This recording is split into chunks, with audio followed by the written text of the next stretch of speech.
To say Jensen is probably the best. I'm going to argue Febiven. I'd say Jensen. I agree with Jensen. What most people expect me to say would be biased towards Bjergsen, but right now I feel it is Jensen. I think in terms of lane, Phoenix. High is at the bottom of the list. I understand he is not doing the best. He is not the best mid laner. However, he is also the shot caller for his team. He has 2 jobs. In this economy, you have to work 2 jobs to become amazing. You know what? Actually, really surprised by that. We don't see TSM or CLG Jat today. Apparently, it's Cloud9 Jat. Maybe Rio on for Jat. I put him lower. I love TSM Jab, but I'm going to go with Marks on this one. Both guys gave it to Jensen, so who put Bjergsen lower? So I'll give it to Jat today because he put Bjergsen lower. I'm gonna go with Mark. Jat. Jat. Chat. Sorry, Mark. Oh, man. See, we piled on there at the Apparently end. got them on Welcome my back. side. At the very end, that one group of people Yeah, just all is in love four with all you. in Did favor you of sign them? Jat. Did you sign their stuff yet? Is that why? Not yet. Welcome back to the NALCS Countdown. We've made it back out to the arena to do another tier list, this time centered around the mid lane. You got some of the opinions from the fans and how they reacted to the tier list as they've already been released here in the studio. We're about to throw them up and get into it here as well. And I want to give a big disclaimer. This is for the first 11 games of the split. It's not historical. It's not who's going to be better today. Bjergsen is probably the best player in the history of the North American LCS. It does not mean he has been the best player in the first 11 games of this split. I don't accept that. That's impossible. Well, you're going to have to get used to it. Of course. All right, so with that out of the way, through the first 11 games of the split, power rankings, mid lane tier list up on the board. First thing to notice is that both of you actually have the same first 3 players in order, Jensen, Febiven, Phoenix. Let's start with Jensen, the guy who tops the tables, because just last week, you guys were actually split on best mid laner in the Yeah, league. what happened, Jat? Last week you had a Phoenix #1 on your All-Pro team. Jat, what happened? We'll get to Phoenix in a bit. He had a bit of a fall off since then, but Jensen has been just the consummate mid laner in this split. He has been winning lane every time. He has been playing around his team very well. He has been extremely flexible in the champions he can pick and succeed on. So he's just been as good as he's always been. Yeah, absolutely an amazing lane player. Not getting as many resources this time. Last split, you knew him as like contracts ganking for him. Now he's roaming pretty well all over the map, as well as, like Jat said, playing different style picks. We saw the Zillion with TP in week 1. All right, let's talk about the guy then that kind of took a step down in that sense. Phoenix, he's now dropped to 3rd on the list. Right, and I think Phoenix's Fiora game exposed a lot of the weaknesses that have been covered up for the rest of the split, because I think Phoenix has been the best lane player by a number of metrics. Right. Forward percentage, CSD, it was kills before yesterday as well. He's been smashing in so many statistical categories, but you wonder about the depth of his pool, especially when he pulls out something like Fiora, and his ability to be a team player.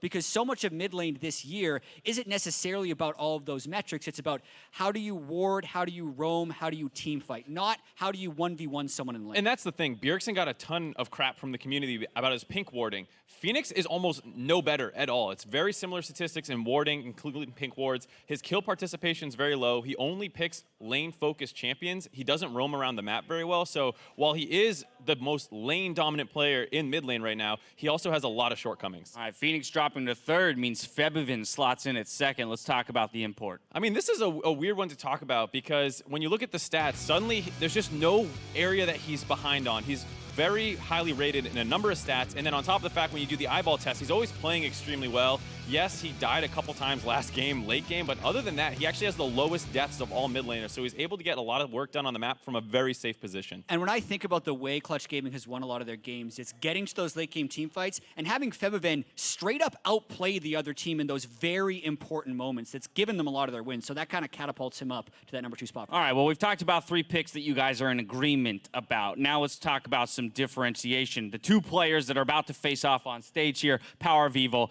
and Bjergsen. Jat, you hate Bjergsen? I thought you were TSM Jat. What happened? Well, right now, Mark, I gotta say, this also, what's weird about this, and there's some nuance here, I actually think Bjergsen will probably play better than Power of Evil in this next game based on what he did yesterday. But if I look at the 11 games this split, I can't put Bjergsen above Power of Evil. As you mentioned, Mark, some of the worst warding stats in the league, not even that lane dominant, hasn't helped out many other lanes, hasn't actually had huge late game team fights, so he's been below his bar in so many categories that I can't put him above a guy like Power of Evil, who's got the most kills and I think is one of the main reasons they're at 4 or wins for You, Optic. you talk about lane dominance. Power of Evil isn't even on that side of the coin for a lot of the Not stats. that important. It's not that important. I agree, but Bjergsen and Phoenix are, to me, the same side of the coin, or different sides of the same coin, where they're both very, very lane focused, but Phoenix is a lot more aggressive, willing to take the risks. He's number 1 in solo kills for mid laner, but I think he's number 2 in solo deaths, whereas Bjergsen's last in deaths, and I think 6 in solo kills. So what I'm saying is they both play very lane focused, but Bjergsen is just completely devoid of mistakes and getting punished. So I still rate him pretty highly.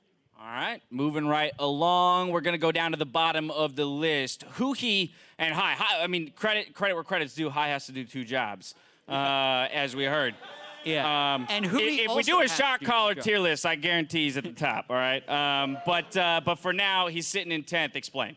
Yeah, so I had Hai in 10th, and I think Huhi somewhere similar in 9th. So Hai, as far as laning goes, even though it isn't not super important, his CSD at 15 is the 2nd worst of any mid laner in the history of the league so far this split. Wow. Shifter back in 2014 was a little bit lower. So his laning has been a huge loss in map pressure, and that's what it really matters about, is because he hasn't been able to make the proactive roam plays, and then he doesn't have the items for the late game team fights. So it's been a tough split for Hai. Yeah, same kind of with Huhi a little bit. I think Jat has him slightly too low, but they're both, they're team-focused players, and when your team is bad, it's really hard to shine. Huhi wants to play Aurelion Sol and roam to the side lanes, and we've seen them trying to execute on that strategy, but without any level of cohesion that we've seen out of CLG before. So they're not effectively snowballing Huhi's side lane focused picks, and then they just look awful as a result. To put a capper on this conversation, just as 8.4 is, just over the horizon. Right. Lots of mid lane item changes. Who are the players that you're looking at here that could make some really solid moves based on the changes and perhaps a new meta in that mid lane? Only one way to go is up for some of the guys at the bottom. Huhi and Hai have been 2 guys that are very experimental with champion picks if we have some new stuff coming in from there. And then I still expect the top guys to perform. Yeah, mostly the same. I expect Phoenix to do well as well because he's willing to take every champion to the very limit when you're playing these kind of things. When people are learning exactly what their champions can do, that could work out well. All right, let's get these players off the screen. It's time to make fools of ourselves on stage. My favorite. Jat, take it away for some Jat stats. Yeah, all right. So I got 3 stats today. I'm going to ask you the first one, which we also asked some pro players. I'm going to let you hear their answers afterwards. I love when other people have but to the fail first before me. question is a mid lane focused question. Mark, I expect you to get this one.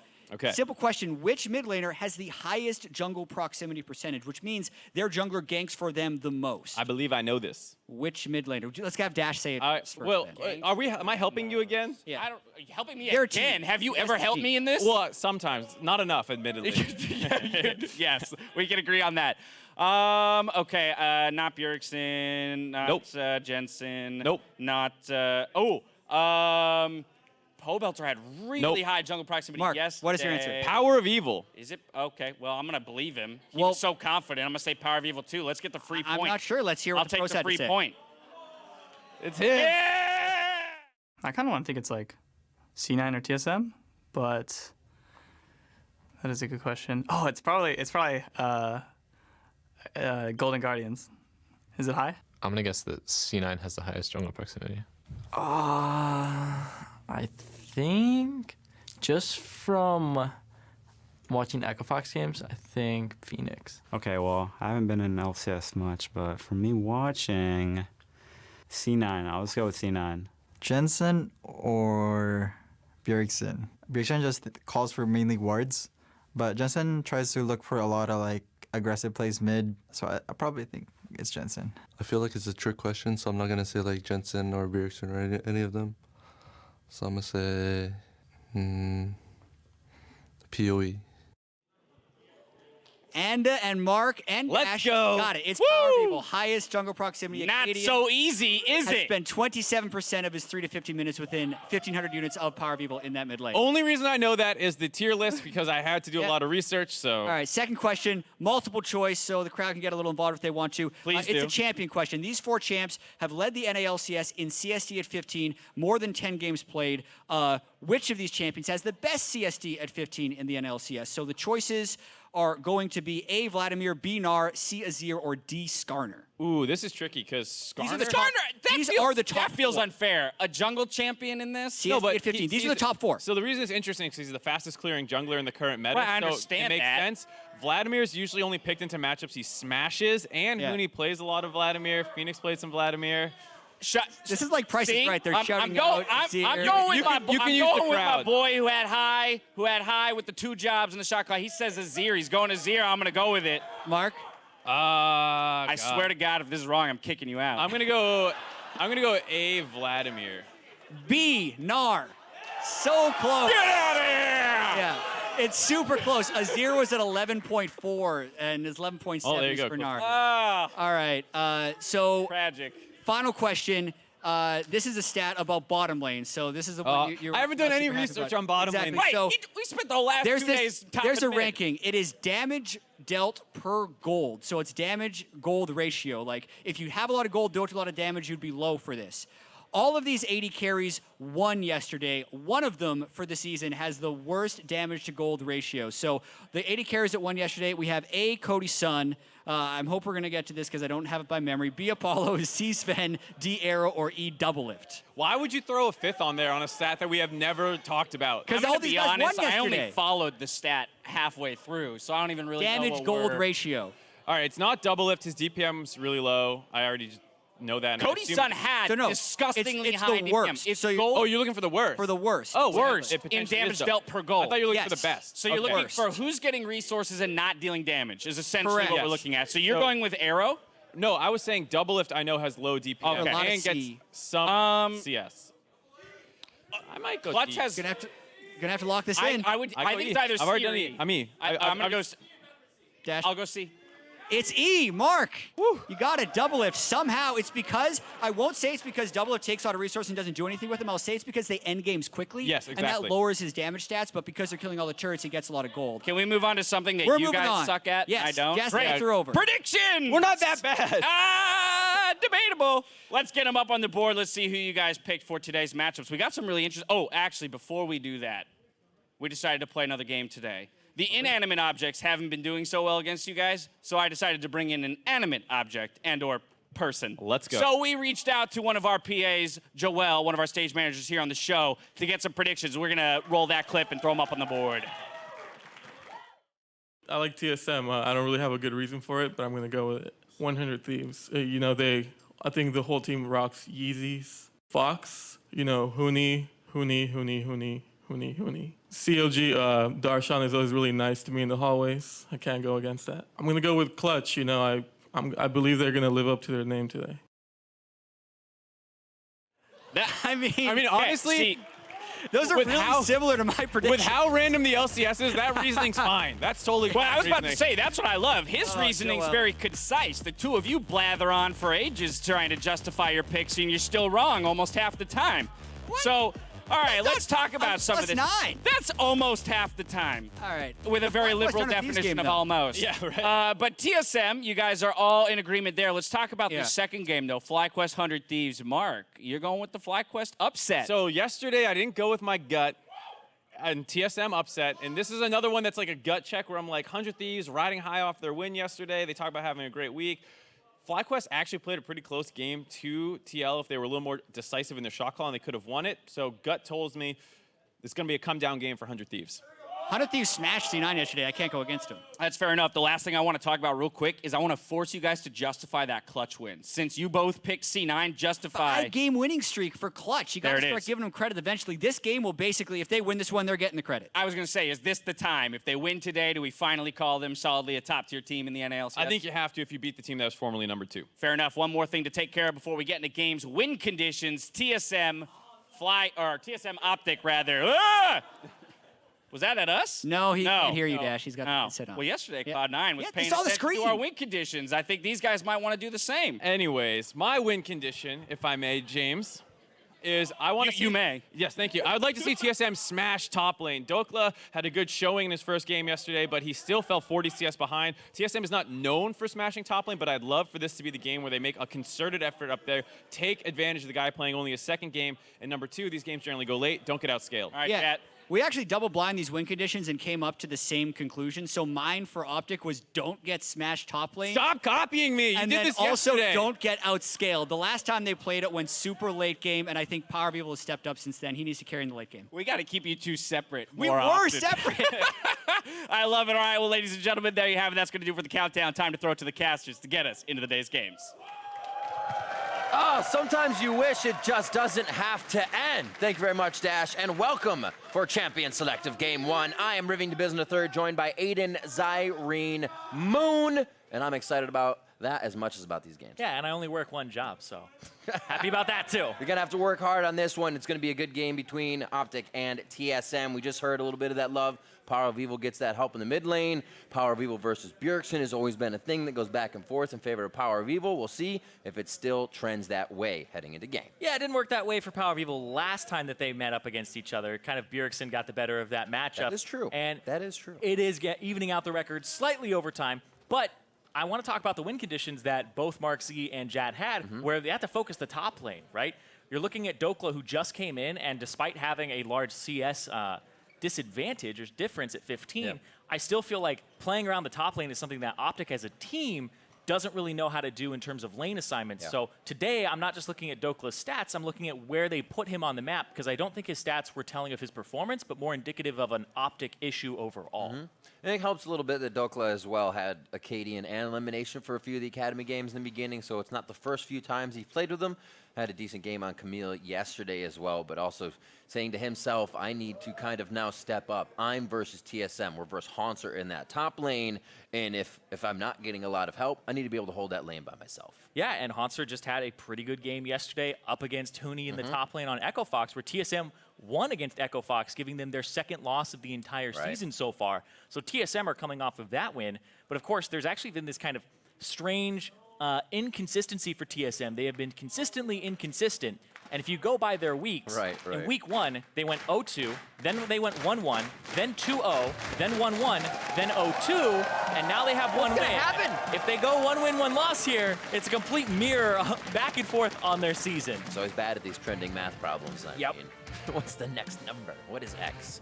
We'll find out right here, and it's going to be Bjergsen's Galio taking away 6-0-12 on that play yesterday. Yeah, I thought it was a really good champion pick into Echo Fox in particular, and this just shows that Optic don't really want to pick that for Power of Evil, want a little more umph from him in the mid lane, things like the Syndra that he had played previously, as well as the Orianna that he got to whip out yesterday. I should really expect to see the Zoe coming in. Power of Evil doesn't want to pick that into his own hands. That's something highly banned versus Bjergsen. Second ban here for TSM after the Skarner, hitting Acadian a little bit in the jungle to start things off, and they may just do that one more time before focusing on Power of Evil. No, it's top lane. Dokla gets that Gangplank out of there. Yeah, I usually expect Gangplank to go into the ban category, potentially alongside Camille, but there are a lot of mid laners. Yeah. Zoe, like you said, could be a ban here from Optic, and that leaves them with the potential to first pick something like a Camille, or they'll ban a different mid laner and potentially go for Zoe or Ryze themselves. So many great picks up right now, things to leave up with the bans you're trying to focus. You're like, well, what's the worst? Right? What do we ban off and then get to deal with? Dokla waiting for the first hover. A possible Sejuani pick, and Acadian gets some safety in the jungle with the ability to make plays. Yep, pretty neutral pick where you can pivot your draft wherever you want. And with Skarner out of the way, she definitely becomes top tier. And things like Jarvan kind of fell by the wayside. We'll see, though, if Mike Young goes for a Kha'Zix like he did yesterday with a lot of stealthy plays. I think the Kha'Zix was more for helping out your side laners, because when you have a 1-3-1 composition, Kha'Zix is the best jungler to have to assist side laners and dip into Fog of War and make it to the side lane and kind of go after the answers to your split pushers. In and out. Kind of focuses what Mike Young came into the LCS showing us as well. A little bit more aggressive play, in your face, in and out, doing a little trickery as well. Kha'Zix allows for that. Ryze being hovered here, one of those picks we said most likely going to be in this game if it's not on that ban list. And Bjergsen will get the mid lane. Blind pick Ryze, no problem there. And it looks like this is his second Ryze game of the split. First one, I believe, was his very first game.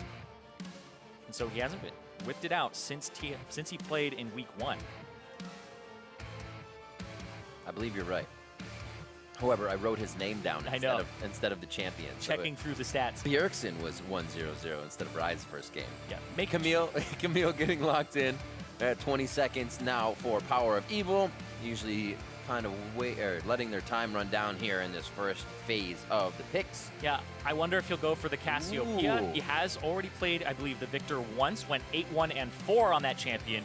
Went Fleet Footwork, but didn't go the tank build, went for Lich Bane, which he definitely likes with snowballing when you're ahead, and it helps you with your wave clear and kind of a burst combo as opposed to a sustain tank. So now Dokla on the same champion that he had yesterday. So once again, comfort for this guy who loves playing bruisers, and PoE on a mage that can wave clear but also affect those late game fights.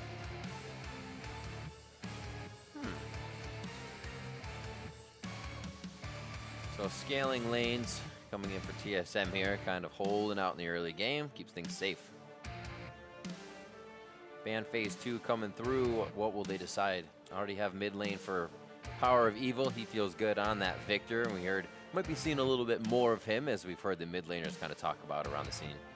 Because Tahm Kench gets the ban. Yep, Tahm Kench potentially going after those supports and locking in something like the Alistar for yourself. Oh, sorry, they have the Braum already. And potentially going after the Alistar or the Shen as the next ban here. But I would have expected 80 carry bans against Arrow, considering the Varus is still up, the Tristana is still up, and Optic will go after Mike Young's champion pool. Jax, Zac, I think are the two that really jump out as the ones after the Sejuani and the Skarner.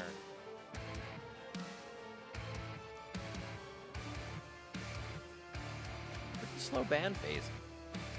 Just a little bit quicker. Well, you always have to think about these. You know, it's always opportunity cost. You get one more ban here. What are you potentially leaving up?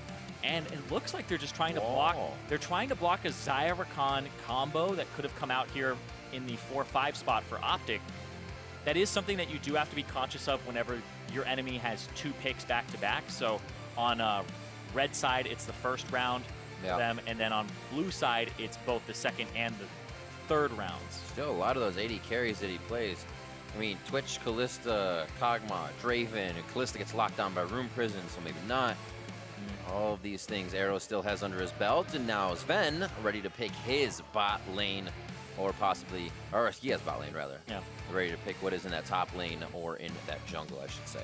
The Kha'Zix would be assisting a side laner, so I would expect maybe the Gnar to come out against the Camille afterwards if the Kha'Zix is locked in, which it is. So Mike Young kind of back on that role of being able to be aggressive and bring out what we kind of saw of him when he first entered into the LCS while helping his team out here. Yeah, he got to play Kha'Zix back in week 1 up against FlyQuest, and he lost. And then it was basically he was on Jarvan, Sejuani, Jack, Skarner duty for a while. And then he got to play Kha'Zix yesterday, went 4-2 and 10 on that champion, and had a really good showing. And so we'll see what he's able to do here today on this Kha'Zix up against Optic, which their composition is looking a little more death volley with a little bit of a potential for split pushing from the Camille or Tristana in a side lane here. Well, Tristana was still on that list to be picked up out of all the bot lanes. Didn't even say her. So many to choose from. So they have a little bit of tower damage as well if they, as you said, get those split push going and can spread TSM thin. Yeah, really good siege potential. Really good siege potential. Good opportunity to dive here with the Camille diving in plus the Taric ultimate to keep her alive. So I feel like Optic, they're looking for death volley team fights. It's a very easy way to play League of Legends is group up as 5 instead of coordinating people across a map. Yep. So we'll see what Optic are able to do with Dokla here on that Camille, who would be their big split pushing threat if they wanted that win condition to turn online. I think it plays to their flavor perfectly as well. Acadian likes to go aggressive, and he can basically do it on any champion that says Sejuani, he'll still be in your face, and that feeds to Dokla, that feeds the Power of Evil, and lets Arrow and Lemon Nation do whatever until they're needed by the team. Gnar locked in for Haunter on the other side to give Dokla a little trouble in that top lane. Definitely a lane we'll be watching coming into this match. We did see that Dokla got to enter against Golden Guardians yesterday. A bit easier for him to start off in the LCS, but now he gets to test his match against Haunter on that Gnar. 5-6 TSM and Optic Gaming 4-7. Could look to tie up these scores if Optic finds a win here. Exactly. You think about these teams where Optic was struggling at the bottom, kind of back and forth at the beginning, trying to figure out, hey, can we get these wins? And they ended up dropping it. When they had things like one team fight, one ability from winning, their record could be very different, but that didn't discourage them, and they started surging here, getting 3 wins in their last 5 games. And so, one more against TSM here actually ties them in the standings against this team that has made the finals every NALCS. So Zyrene, looking at these compositions one more time, we kind of considered that both teams drafted well yesterday, considering the champions are for their players, for the team, their style. Do we feel that they were both as well good drafts today? Ooh, right now, just from a base standpoint, I actually like Optic's composition slightly more because it's more standard. Wave clear, siege, team fighting, split push ability, and they have a good tank line. Whereas TSM, split push with the Rise and the Gnar, and then the Ezreal doesn't scale as well. Right. And Mike Young does have to get some kills early or assist, or else he risks falling off. Optic versus TSM, we are on to the Rift.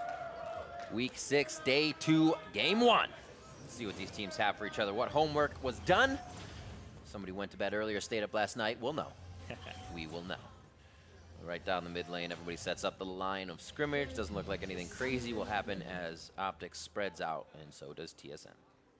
And so I just got a stat pull here for the top lane matchup. So we actually Give it to me. we track certain matchups and look at CS differential to look at things like, is this a counter matchup, right? And so typically people will say things like the Camille counters Gnar because she can get in there and has kill potential. And she does, but Gnar will typically, as the stat says here, have a CS advantage during the early parts of the game. At 15 minutes, Gnar averages up 9.8 CS against Camille. So despite it being one that Camille has that pressure in, Gnar, from an even standpoint, is able to get a little advantage early on average, and then it comes to those team fights and how you play it out there. But the Gnar usually gets a little bit of a leg up in this matchup. I mean, that's a super pivotal point. If you were to have a level 6 with a Gnar ultimate and a Mike Young Kha'Zix top, that's a dead Camille, especially if she doesn't have 6 yet. That disparity of minions is a quick level above. Exactly. Having the shove will get you that level 6, level 2 a little bit faster. And so the Camille has to kind of keep pace. And having played this matchup a lot myself, the Camille has to find ways to get pressure early, and if she doesn't, she does have to seed the lane for a very long time. And she basically becomes a different champion when she has Trinity Force and her Tiamat, whether it's Titanic or Ravenous Hydra. She feels like a completely different champion, but early on, you do need to find some pressure windows and some trades, and not just completely seed it, unless the Gnar starts getting above you because you didn't play it correctly. Well, looks like Haunter able to get the lane, gets a little bit of that CS early as well, but only a few. Will mean a level 2. Could get some control over Dokla here as he gets a tactical sweep in. Nice early damage as he gets farm for farm and kind of hit for hit. Junglers both on their wolf camps as they start to head over to Raptor side, so we're actually going to get opposite sides of the junglers, and we'll see how that pressure affects as they complete their pathing. It's interesting because the Sejuani, you typically want to start on the bottom side with your bottom lane, but since he has the machete, it's very easy for him alongside fleet footwork and the attack speed from the precision tree to go after all those single target camps, go after the Gromp, go after the blue buff. And so Cadian's just doing kind of a full clear here into a back, into a Hunter's Potion actually. So he cleared his blue side completely, is going to ignore his top lane here, and because it's going to get pushed in, and Dokla's playing a little bit safer because of that and not going for aggressive trades. Dokla keeping Haunter pretty damaged as well, so if they kind of did go for a trade, he might be able to make it in his favor. A little early for everything. Keeping things set up, it's nice. Put everything in order and it might just work. Mike Young find himself on the top side of the map here for a little bit of vision, and he leaves the Scryer's Bloom as well. Doesn't really want to give himself up if he doesn't think he's been seen. Yeah, Scryer's Bloom is that double-edged sword. You don't hit it unless you feel like you're going to get something for it. You hit it, give away your position, and that could be a lot of your pressure here, especially since you can see Acadian has already gone for a multi-camp clear here. Looks like he's got 5 camps down already, whereas Mike Young has 4 plus Scuttlecrab. So much hurt from the Raptors. Yeah, They Raptors. stink.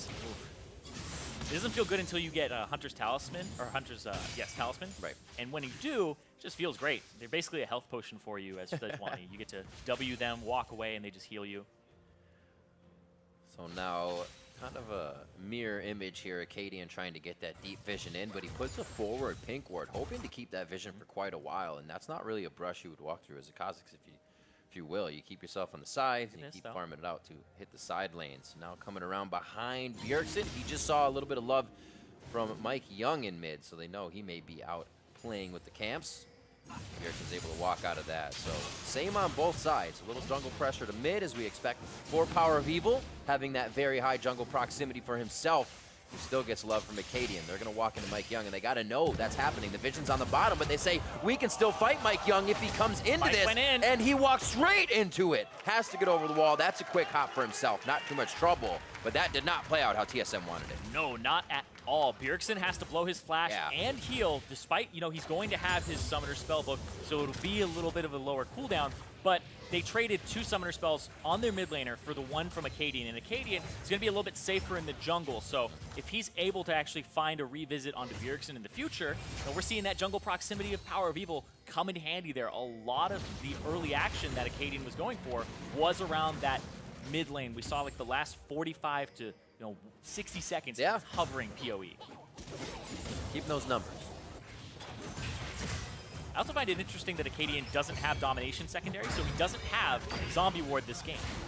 Quick lockup, almost getting both of those concussive blows down. If you want to continue on Acadian. Yeah, it looks like he's actually opted out of that, and so he's gone for a little bit more in terms of scaling and some stats.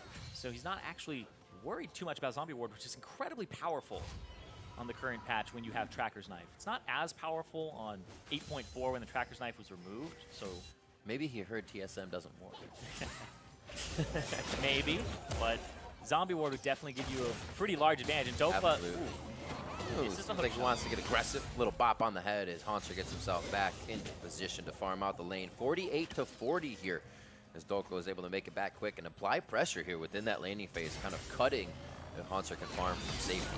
Yeah, so he had a big wave pushing towards him. He gets to clear it out. And now there's a big wave here for Hauntzer. Is Dokla going to all in with that level 6? You were talking about the disadvantage. Just hit it, hits it first, and there's no Narvar to hit the top. Hauntzer could be going down a little hop away. Does he go full on it? A 3v2 in mid lane as Mike Young gets stung up in the gravity field. Lemon Nation almost here to enter with the dazzle, but they get a quick rift walk out, and Dokla with low mana is going to stay away from this turret dive. Yeah, because Mike Young went over to that side of the jungle, and Meganar is coming through from Hauntzer. So level 6 there. Despite the all-in from Dokla, he didn't get the kill onto Hauntzer or a flash. Whew.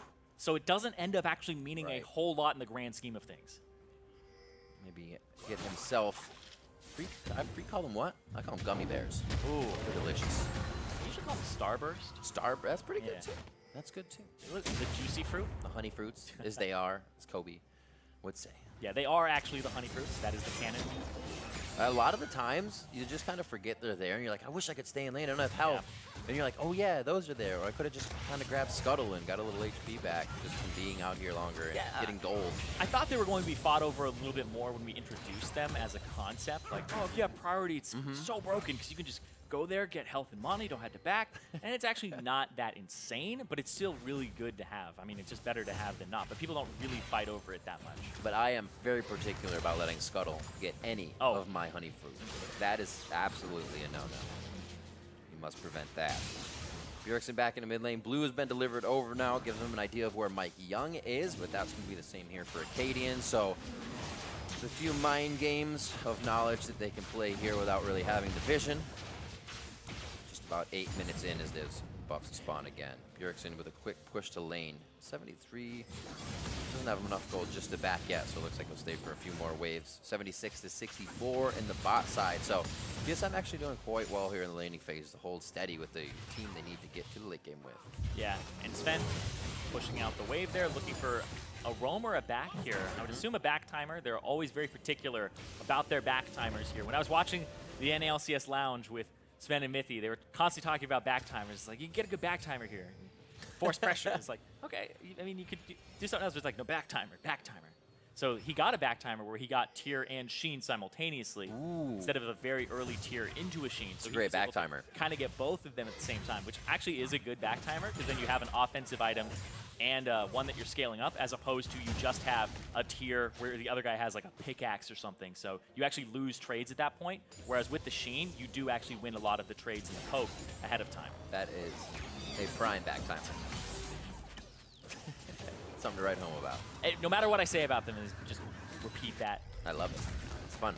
Very fun to say. Mike Young making his way through the jungle now. Seems like we're going to get a little more aggression. Love towards the top side of the map. Maybe a dive onto Dokla here in a little bit. Meganar just went down, so it won't be for a few minutes as bot lane gets the rotation from Bjergsen. Like everybody is saying, yeah, no, maybe. Let's get vision first here, and we'll figure out what we'll do after that. Yeah, people are kind of going after little power spikes. The Ezreal's not in a great spot to fight just yet. You kind of want to get that first item and use your Kleptomancy to get a little bit of a gold advantage before you fight or fight over a Drake.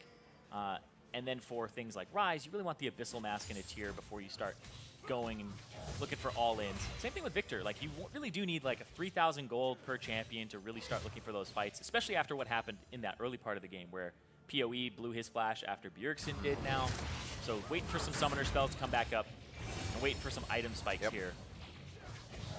That was actually good on TSM to kind of force that as well. PoE having the advantage of 2 summoners in lane would have been a bit too crazy for Bjergsen to handle as well. Wards would not have just fixed that up. Catalyst there and tier for Bjergsen, so he can stay in lane for levels and for just piling up that mana. Backs now. We'll see what he comes to lane with here. Unsealed Spellbook. Possibly just stay on flash and heal. Yes, it does. And he makes his way back to lane.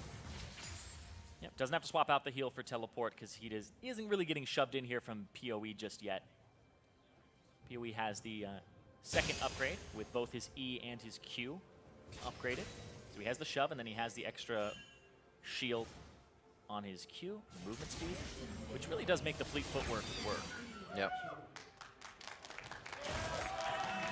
We're back to the prime ward killing claps. He knows.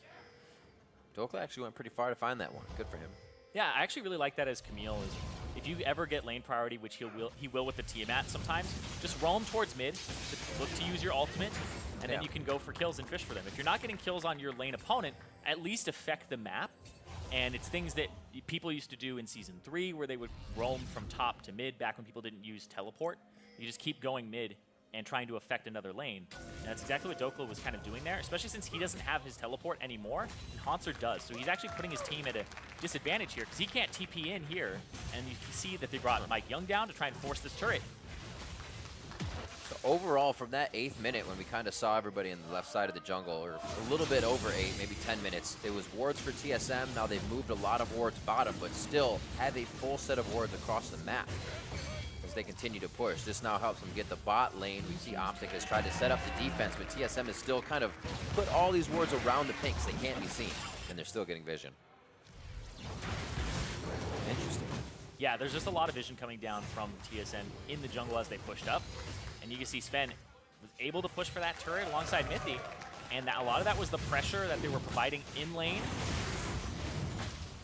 And Mike Young just had to kind of come down and visit while Akaadian was on the top side. And they'll try to trade the Rift Herald for all of that. Success. Yeah. Oh, Hauntzer just coming out of Mega Gnar. Possibly a slow here. Bjergsen wants it. Mithy's going to be there. Glacial Fissure is up for him if they wanted to get the ultimate in, but they do not follow through. This Hauntzer just gives them another what for. Sven is by himself on the bottom side of the map, and they know that. They can't really find an opening on this Ezreal. He'll just be able to Arcane Shift and get away. And Dokla's actually going to face check it. Actually super risky. He has a ward up. Interesting. Doesn't want to use it. He just used it there. Yeah. Found him. Got a quick hit. The Tiamat strike keeps Mithy from backing. That actually affects bot lane here. They're kind of toying around, but Sven has been held here for a lot of damage on the turret. Mike Young's called down for a bit of respect on this play. And mid lane could be hit by Akaadian and Power of Evil if they figure out that TSM's getting stretched thin here. Exactly. That back is actually huge, interrupting it. It's a bad back timer, Riv. Oh, no! The bad BT, you gotta watch out. TP from the back there. You're seeing Mithy is actually coming too. It's a double TP. Bjergsen as well. Realm Warp coming down. Optic had this on the kind of first few steps, but TSM has been able to read it and sees where it was going. Power of Evil having to get under the turret. Not where he wants to be. Gets locked down with a few turret shots as well. Arrow and Bjergsen in a 1v1, but that's easily his. And patience pays off for TSM as Optic tries to get that dive they've been looking for. Yeah, finally they end up looking for a dive, but TSM, Mithy, backs, swaps out with the Summoner Spellbook to get teleport, TPs alongside Hauntzer, and Dokla used his TP earlier to try and get back to lane to have some pressure because the Gnar was trying to go after his turret, go after his minion waves, and that actually put his team at a little bit of a disadvantage. It's something that you do in like solo queue and you don't get punished and people just match, but if the guy walks back, sacrifices like maybe 3 to 5 CS, to keep his teleport, then you can make plays like that happen where you set up your team. Bet you they didn't expect Mithy on teleport either as well. I don't think they did either. Spellbook will still get you like that in this deep into the game. Yeah, it's a double TP here, and then you can see they engage, so that Power of Evil and Akaadian have to go a really long way around to actually get in there. and then the scoop onto Power of Evil. They'll pick him up. Bjergsen goes after Arrow here, off on the side, and Arrow already leaped and flashed away. So Bjergsen gets that solo kill onto him because Arrow was in an awful spot once the TPs came through. All that vision kind of paying off for TSM, having it in the top side and the bottom side. If there was any fog of war, kind of figured out that it wouldn't be enough for a champion to even be in at that point. And now TSM 2-0 with about a 3K gold lead, and they were able to grab that first Cloud Drake. So movement around the map helps. We were talking about how this helped Mike Young get to those side lanes, even more speed for him. So a little bit of escalation in that advantage. Yeah, and a lot of this gold lead is from the AD carry here from Sven, who's been doing phenomenally during this lane phase, up 17 CS, was able to power down that turret with the help of Mithy and Mike Young's guarding. He's up almost 2,000 gold now from the help of Kleptomancy and all the things we just discussed. Rift Herald top side? Potentially, the Rift Herald would knock down the turret, and he doesn't have too much time left on it as well. Right, he's up to just a quarter left. He's got to use it in this brush and make sure he doesn't take any damage. They're going to have a rotation from TSM once they see Power of Evil as well making his way up. The majority stands towards that top side. Haunter no TP, and here comes a Rift Herald. Almost getting hit. Got warded out, but they are good to go. This will be interesting because there is a TP advantage for Dokla. Oh, Rift Herald actually doesn't kill the turret. Could they get another swipe? Just that hit? Oh no, they kill it down. Wow. So they do enough damage. True Shot Barrage just kicking a few more hits as Sven focuses it, and they actually control the turret. Kind of meaning Optic doesn't get the chance to move around as much as they want now. Yeah. They still have to focus on 3 outside turrets, 2, however, ready to fall. They did enough damage to it because Shelly does a % of her HP, her current HP, to the turret, and they did about 1,000 damage to it before it actually charged, which saved their top lane turret. Hold on, they'll fight. Now the retaliation. Glacial Fissure down, slows Power of Evil. Lemonation, everybody in the same spot. Arrow tries to get back to the Cosmic Binding safety, and he does. Another jump comes in. He gets himself a Summoner heal. Realm Warp does the party. Enter right on top of the heads of Optic here. That's going to be Lemonation and Arrow going down. TSM say we are still going forward, and the dive comp is getting dived on right now. Dova, if you will, by TSM. Optic, Power of Evil, keeps himself alive in the mid lane, but Bjergsen team did not look like they'll stop just yet. Yeah, Optic took so much damage at the very start of that. Arrow caught out in front, takes a beating from Mike Young, and then Dokla cancels his TP because it's already looking like a lost fight, and then Bjergsen re-engaged them. Q missing, Power of Evil, Gravity Field down, nicely done. Whoa, Bjergsen going low, getting himself way too close. Whoa. Heal goes down, and he cannot flash out as it just came up. It literally just came up. He was about 5 seconds away from being able to have flash there, but even in that situation, he's already dead to rights. He's caught out. Dokla got a turret, now he's trying to run away from Concert. That's that situation where you say, at 10 seconds, you're like, I'm gonna have flash soon. And then you engage 5 seconds too early, and you're like, oh, that was too soon. You look down, you're like, all right, 10 seconds to flash. You go in, you engage, go. you root, you do all these things, you look down, 9 seconds to flash. Wait a second, that was only a second? That happens all the time where you're just like, really? It's so long. Here's this fight again, though. But watch Arrow's approach here. He's off on the side, and then he's going to take a lot of damage here from Mike Young on the opening. Goes over, gets hit by the Q from Ezreal, and then Dokla's like, okay, I'm not TPing in there. He cancels it, but then Bjergsen re-engages the team, goes forward, gets the root, and then that allows them to pick up Arrow and Lemonation.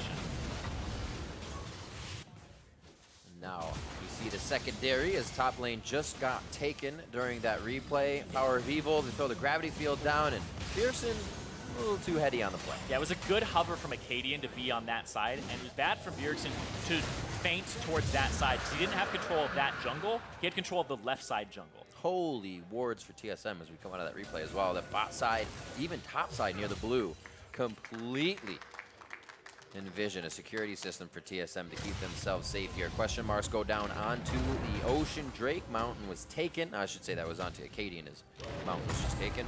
I have to say, now two Drakes to their every favor. time you're like, holy wards for TSM, or like talking about TSM's wards, I have to turn my meme brain off for a second.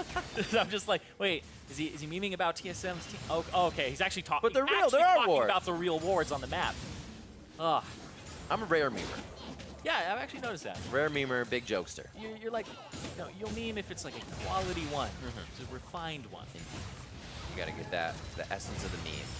Coming up on 20 minutes in, it's still just about a 4K gold lead. It's 3-4. That's been held by Optic, which means they're kind of holding on to things, but not making any ground just yet. TSM is still finding holes in this defense, and another one on the bot side is Hauntzer gets a free turret to himself. Yep, Hauntzer gets that turret, and once again, lane assignments for Dokla. It's been a little bit all over the place for Optic, and you can see the canceled TPs. Dokla is about, I think, almost a whole level down at this point. Yeah, he's about a whole level down at this point behind Hauntzer, and he's about 30 CS behind as well. And you're really looking to try and get this Camille to either have a split push advantage over the Gnar, which will eventually happen with some items, or you're looking to try and introduce her to team fights faster than the Gnar can get there, and that just hasn't been happening. So the teleport discrepancy has now been kind of evened up, and you can see that they both have them off the cooldown. So the next kind of point of action is really who gets there first, who is the initiator on the fight, and can they actually have a clean initiation? Because we are seeing some good items come through here. PoE now at 2 items with his completed Hex Core. Yeah. And the Rylai's. I need some water. Look at all these. Clearage. The return on investment for finding the wards feels great. As a support, I love watching them all be cleared and placed. It's euphoric all day long. 21 minutes in. Remember, this game ties up these teams if Optic is able to get that victory. Somewhere they didn't think they'd probably be at that point. Probably thought to themselves they'd be higher, but what a kind of tough start that they had trying to find the communication and find the way that it would work for them. Here, gonna work for TSM as they get a nice round warp onto Power of Evil, and it does seem like this is kind of that point where if Optic is behind, they kind of have trouble finding that next direction they want to go, what that next win condition will be from behind. Yeah, and we were talking about split pushing at the very beginning of the game and how TSM played the Galio Kha'Zix into the split pushing, the 1-3-1 with the Fiora Vladimir that Echo Fox had. Kha'Zix plus anybody who can collapse on side laners is so good in split pushing. Yep. So if you find somebody in a side lane, 3 people show up there immediately. Power of Evil just got flanked by Bjergsen with Realm Warp and Mike Young coming in with the Kha'Zix Stealth. So being a split pusher against TSM's composition right now, it feels really bad because you're going to have a target on your back from this Kha'Zix that you can't really see coming. We might starting to see a little shades of this TSM we hear from scrims that are always kind of taking lanes. The stats we've been seeing now kind of pushed into the mid game, more towards the late game where, yeah, they win lanes. Yeah, they're kind of doing this, but they're not putting anything together late game. And now the vision is still kind of allowing them to do that. They've lost it now, so we'll see if they can re-put it back down on the side of Optic. Is that how you get the fans excited? The shades of TSM, 50 shades of TSM scrim. Good God, Zyrene. Kids, Matt, there's kids. No pressure yet on this mid turret. Still, Bjergsen holding well out there. All that pressure, double summoners down in the mid lane to start things off. He's able to do 249 to 228, 247 to 208 on the bot side, as Arrow would have been pushing Sven and Mithy, and they keep their farm up as well. And we even saw Sven down there for that extended period of time before the teleport play, keeping his farm up, keeping that turret up for the team. Yeah, Sven's been doing a fantastic job this game, and so is, I believe, Mike Young in figuring out where he needs to be at what time, because it's not always easy to track side laners and lane assignments of the other team and manage your own simultaneously. So TSM are doing a good job of answering what Optic want to do and shutting down a lot of their options. And now it looks like a setup for Baron, where if they can find PoE here, things like this, where the Realm Warp is up for Bjergsen, there's potential for flanks, and PoE can't go too far up, and he can't face check by himself. So he has to call like a KD elimination, people over it. Look at that! Mike Young right on top of KD, and he doesn't even know it. Ooh, Glacial Prison locks him up. Mithy, can't even save him. The shield is up, but Mike Young. Oh no, that's the turret going down. Yeah. I thought he died. No, Mike Young had to my flash eyes away. deceived me. He had to flash away from that. I only saw the kill sheet, and I looked up to the left. So he's alive. Mike Young lives. The turret goes down. Things are dying, just not people.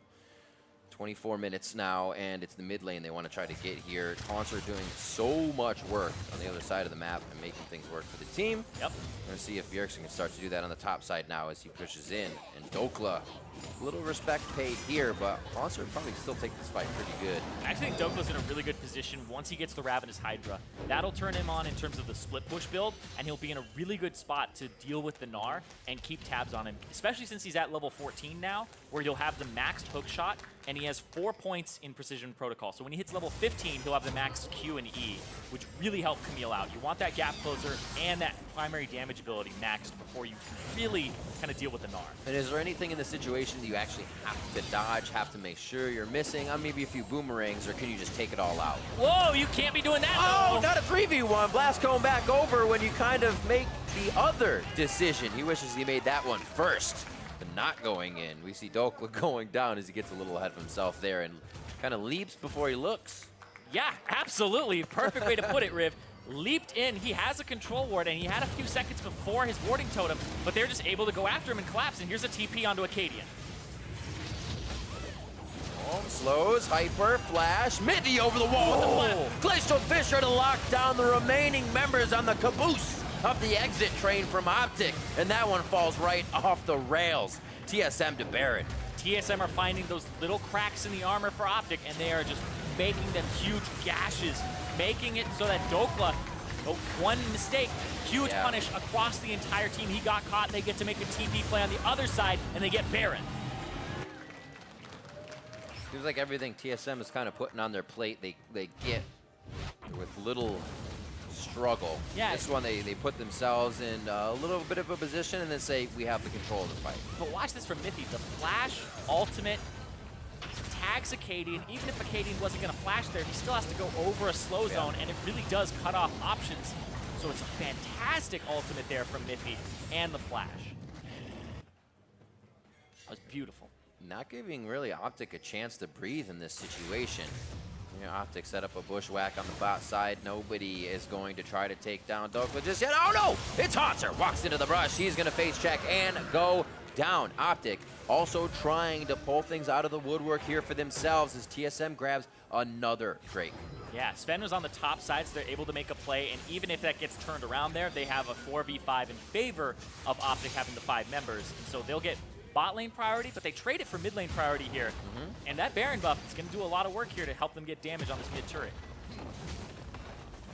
Mike Young checking the sides, making sure they have an exit path here, and also making sure you can get to Sven if they need protection. Arrow, rapid fire on. Oh, Minion just didn't get there in time. Gets himself shot, but he'll get that bottom turret down. They gotta work quick though. Arrow backs off. He's gonna be with the team. 2 turrets now falling with that Drake here for TSM as they make their way. Maybe not bottom. They say that's enough. We probably have a good chunk of change to spend. Yeah. Since they don't have Hauntzer and he doesn't have teleport, he couldn't reinforce them if they went for an inhibitor or inhibitor turret. But if you look at the build that Hauntzer has here, the Phantom Dancer, it's actually become more and more common for Gnars to build this somewhere in their build. You usually see it 5th or 6th item, not always 3rd, but this is so he can answer Camille in the split push for longer, because eventually Camille takes it over in the 1v1, but this really does lower your team fight prowess, but it increases your ability to deal with Camille in the side lane and pushes back that timer further for when Camille is threatening your split push and pushing you out and threatening your turret, so Gnar can actually have the advantage for a little bit longer here. These 3 wards down on the bottom left. Wonder if these teleports will be used all over from TSM. If they've had a few where they just appear behind Optic, and if it's not the wards they appear behind Optic with, it's Realm Warp. The map control has just been insane here for TSM this game, and now they get to start their own split push on the side lanes here with Bjergsen towards the top, and Hauntzer just doing what he's been doing on the bot side. The team now joins him as Baron is down, and nice move as Sven, he has something in mind and finds the rest of Optic hiding in the brush. Yeah, Bjergsen's going to split push on the top side. The lane assignments for TSM seem fine, where they're getting gold onto their solo laners who can join, and then there's kind of putting their 3 other people on the bottom side here. And for Optic, I actually think this is an okay position for them. It sounds strange to talk about, but in terms of overall strategy, hold on though, Bjergsen. Great catch. Optic's been waiting to get one of these of their own. Bottom lane's getting hit pretty hard. If they can't take down Bjergsen, this is so much of their resources for nothing, and he is able to walk out Seraph's Embrace on top of his own shields, and TSM still gets to add the pressure on the bot side. He's pretty tanky. He's very tanky. Very, very. Able to get out of that with just using the Ghost and walking away at the very end. Had a lot of movement speed. Even with the Rylai's, still wasn't locked up for long enough. Those Merc Treads. Yep. Skitter right out of there. Give it a little shake and you're good to go. 30 minutes. Actually, TSM making quick work of the structures on the map right now. Optic not finding their way in. Can't even get onto Sven, playing too safe in the back when he knows his team walks away. The communication just seems to be seamless here for the way TSM is playing it. They're not going for more than they can handle at this point. They're just doing what they can, and it's working perfectly. And I do kind of want to take a moment to explain this because, like I had said, I actually don't think this is an awful position for Optic. They're down 10,000 gold, but the map is condensed for them. They haven't lost any inhibitors yet. And so when you have to defend things, having all of it really in a concentrated area is much easier to rotate between top, mid, and bottom when you only have to walk 10 feet instead of reinforcing tier 2s, tier 1s, and having to go through your jungle to do so. So the only thing that Optic really have to leave their base or their safe place for is the Baron or the Dragon. And the Baron is not up for, I think, about 3 more minutes here since it just fell off, or 2 more minutes. And they really don't have to do anything except farm for now. So I think Optic are in an okay position, especially since the scaling of Victor will just increase to the point where he could potentially one-shot something like the Ezreal or the Kha'Zix later in the game. And the Tristana is just now at that 3-item point and is going to get stronger. So it's not completely smooth sailing here for TSM. They still have to worry about Optic's timers and how they crack this base, because they aren't a very intensive wave clear composition, right? They don't have the Victor laser clear everything out like Optic does. They have a Ryze that has to set up his wave clear, right? And he's kind of the biggest source of wave clear here, and it's not even that effective. So I think Optic can turtle up, but these Barons really do have to go to TSM if they want to clear it out, or they have to find ways to use the Baron timer to find base pushes. I think really without visioning, Optic's doing a great job at it. You don't really see a team get that push out to second tier turret all the time. They're farming right in front of that Nexus turret, so they're even buying a little bit more time, trying to find out where TSM may be, and putting down wards they may not be even able to secure. Well, at this point, you go, I don't even care if they have my jungle now. Right. It only matters in a minute. So we don't have to face check them just yet. And you can start getting these items in, start working on it. You see Arrow now has his last Whisper. And a death cap now for Bjergsen. So Bjergsen is in a fantastic spot in terms of his build. They do have to worry here about what Optic is capable of doing in the defensive position. But now, with the Baron coming up, now, Optic in these team fights, their positioning has not been good all game, and they really have to figure out where they're going to place Arrow in these fights and keep him safe, because this Tristana has been going down very quickly. Makes it tough as well, because you want Power of Evil to kind of disrupt everyone's positioning with Chaos Storm, but he's getting pushed around by Haunter. Bjergsen can walk right at him anyways and make him not stand still, so Chaos Storm is kind of out and stays. You can't click it around too much. Gives Arrow, as you said, a little more trouble to find positioning. And then it's on Lemon Nation to hit the perfect Cosmic Radiance as everybody's in that chaotic jumble being thrown around. Definitely a difficult position to be in, but you're right. They're kind of getting fed the resources right now, making themselves that much stronger. Yeah. We'll see where the point they can get to before TSM really can break the base. They do have good clear. Arrow, Power of Evil, even with that Baron, without Baron. Interrupted the jump. Bjergsen's here, though. One hit. Oh my word! Woo! 100-0. Haunter kind of just took a Polaroid there during the situation. Hopped right out of the Glacial Prison, reaching a little bit as they thought they had TSM on the run. But TSM's just looking for more fun. Yep. Has Dokla going for an aggressive play there. One of the criticisms of him yesterday that Jack had levied was, go for that play when you're that Camille up against, the Elder Dragon was the situation. Go in, be aggressive, and he wasn't. There, he's too aggressive without the resources or the timing of his team, because Acadian looked like he was going to get there first, but it was just off a tiny bit in the timing. Baron Dose. Oh my word. Heals and shields coming down. Bjergsen almost really half-shotting. Acadian's coming around the side. They're going to leap in and try to go. Baron minions come up. They'll be able to slalom in and out of these minions and use them as defense. Arrow very low. Acadian tries to put himself in between as the meat wall. Doesn't want that damage to come through. The tankiest person goes down first, and here goes the rest of them. It's going to be a lot of damage on the Power of Evil. Haunter looks to lock this one down for himself, and he just pounces on his target as TSM play with their food. Oh my god. Bjergsen does so much damage when the death cap came through, and he just obliterates everybody. And the rest of the team is pushing for the win. TSM on the top side, making plays across the map. Almost impossible to keep 100 HP against them right now. Dokla finds himself even under that on the fountain as he tries to find a little bit of solace. Hextech ultimatum on Haunter. He says one more 1v1. Mike Young Got to be the scumbag and intervene. It's going to be the Nexus going down, though. TSM moving to 6-6 as they take down Optic. And get themselves a 2-0 week and break the streak of having those weird weeks for themselves. Yes, they did. Optic gave up that defensive position, went for some aggressive plays in the game at the very end there, and TSM were ready to counter. Man, I think they knew about the Acadian pressure mid lane as well. At first, they kind of didn't consider it, and it was very scary. Bjergsen, double blow on the Summoners, almost got Mike Young to go down on that invasion that we first saw with Acadian and Power of Evil.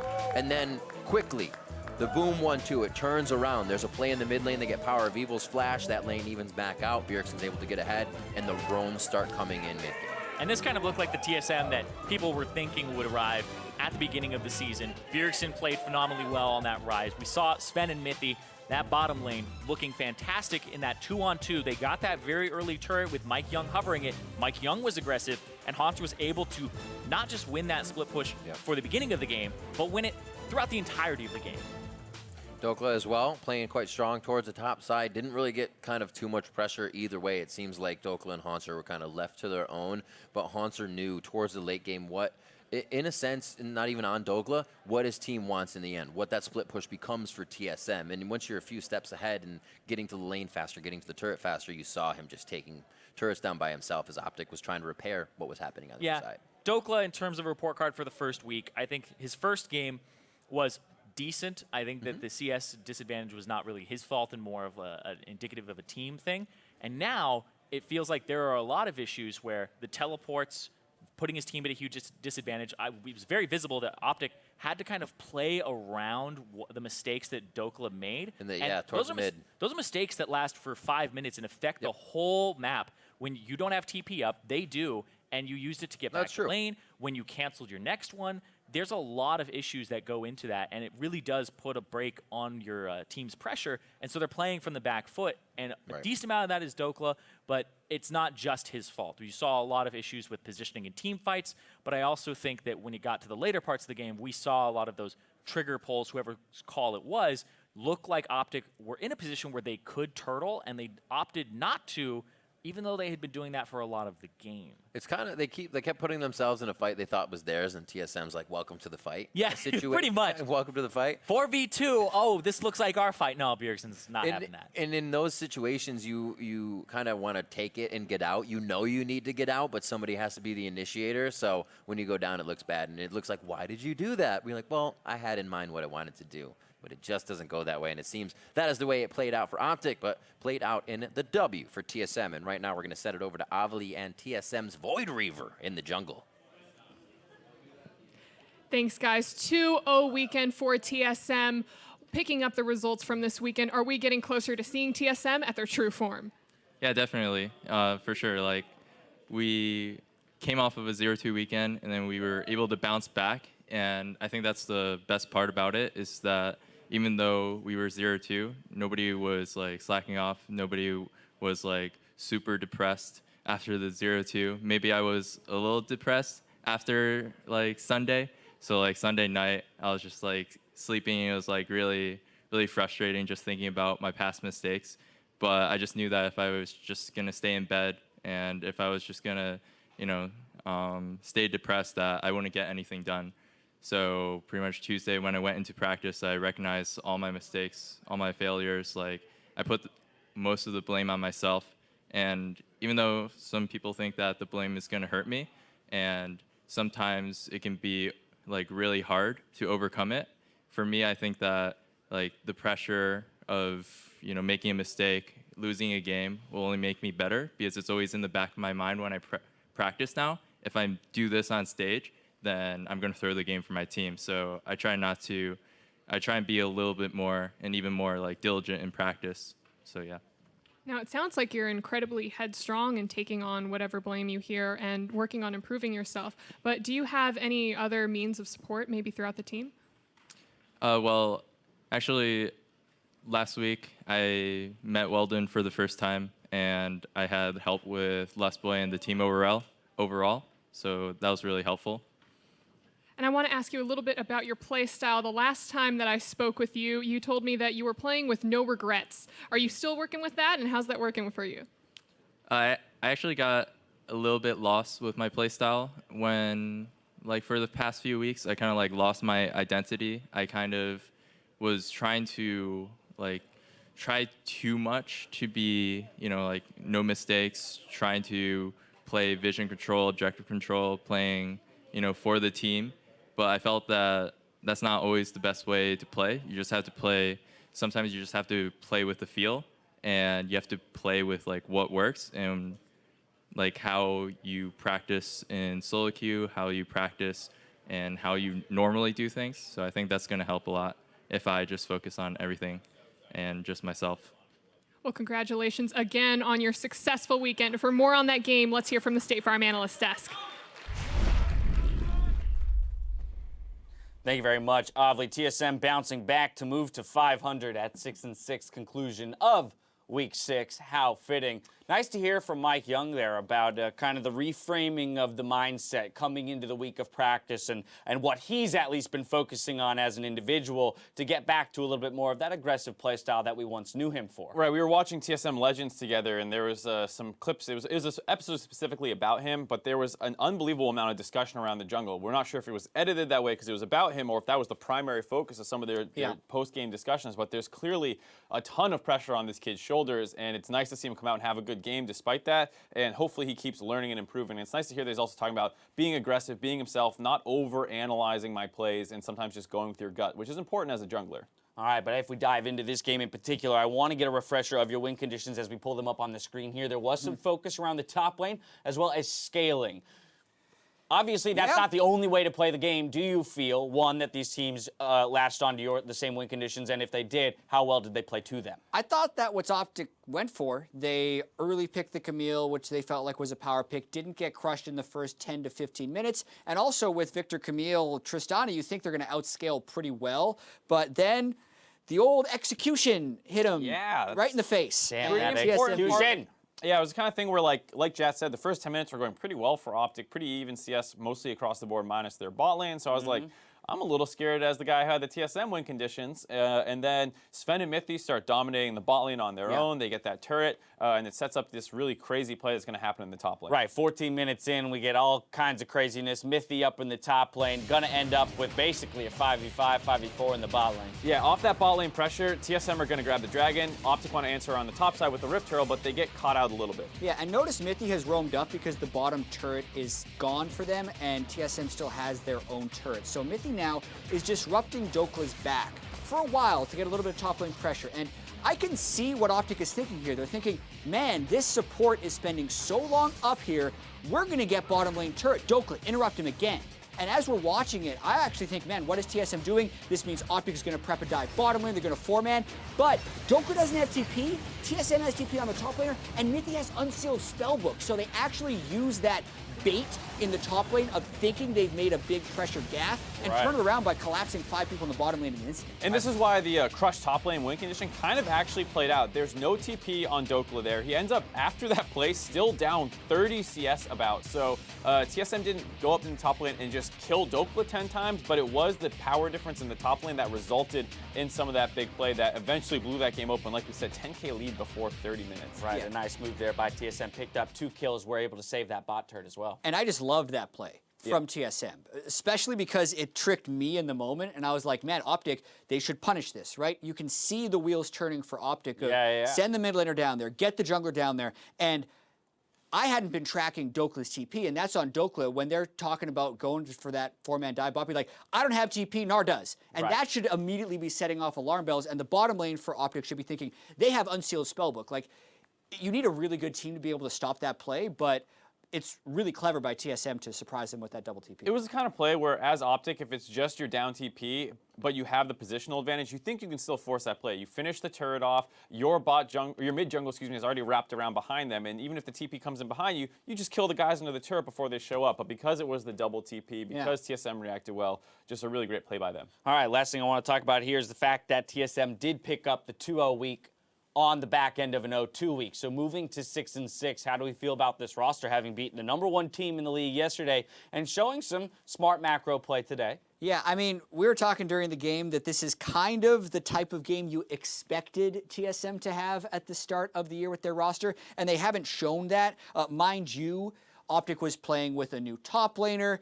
Their draft didn't look amazing until they started executing very well on paper, and then they just kind of seemed to outplay them. So it's definitely good for them as far as solidifying their playoff chances because they needed to have it this week, and they got it. Yeah, especially with the fact that this game came off a lot of team play. It wasn't just, oh, we smashed everybody. Their individual dominance was still there, but they've been doing that all split long. Now they actually put it together into a real team play. All right, there you have it. Up next, FlyQuest try to take down 100 Thieves, so don't go anywhere.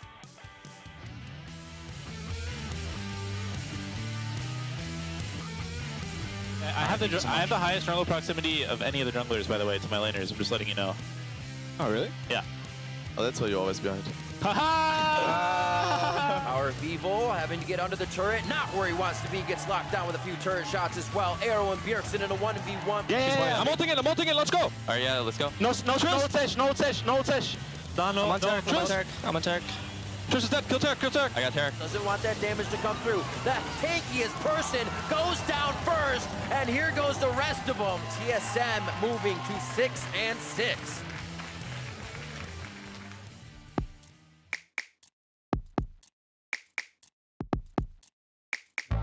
Welcome to Assist of the Week, presented by State Farm. Since we know the importance of lending a hand, we want to highlight players and plays that help the team bring home the big W. If you have a favorite assist from this week that you want us to highlight, tweet the clip with the hashtag NALCS and the hashtag StateFarmAssist, and we may feature it in a future episode. So get out there and bring some support.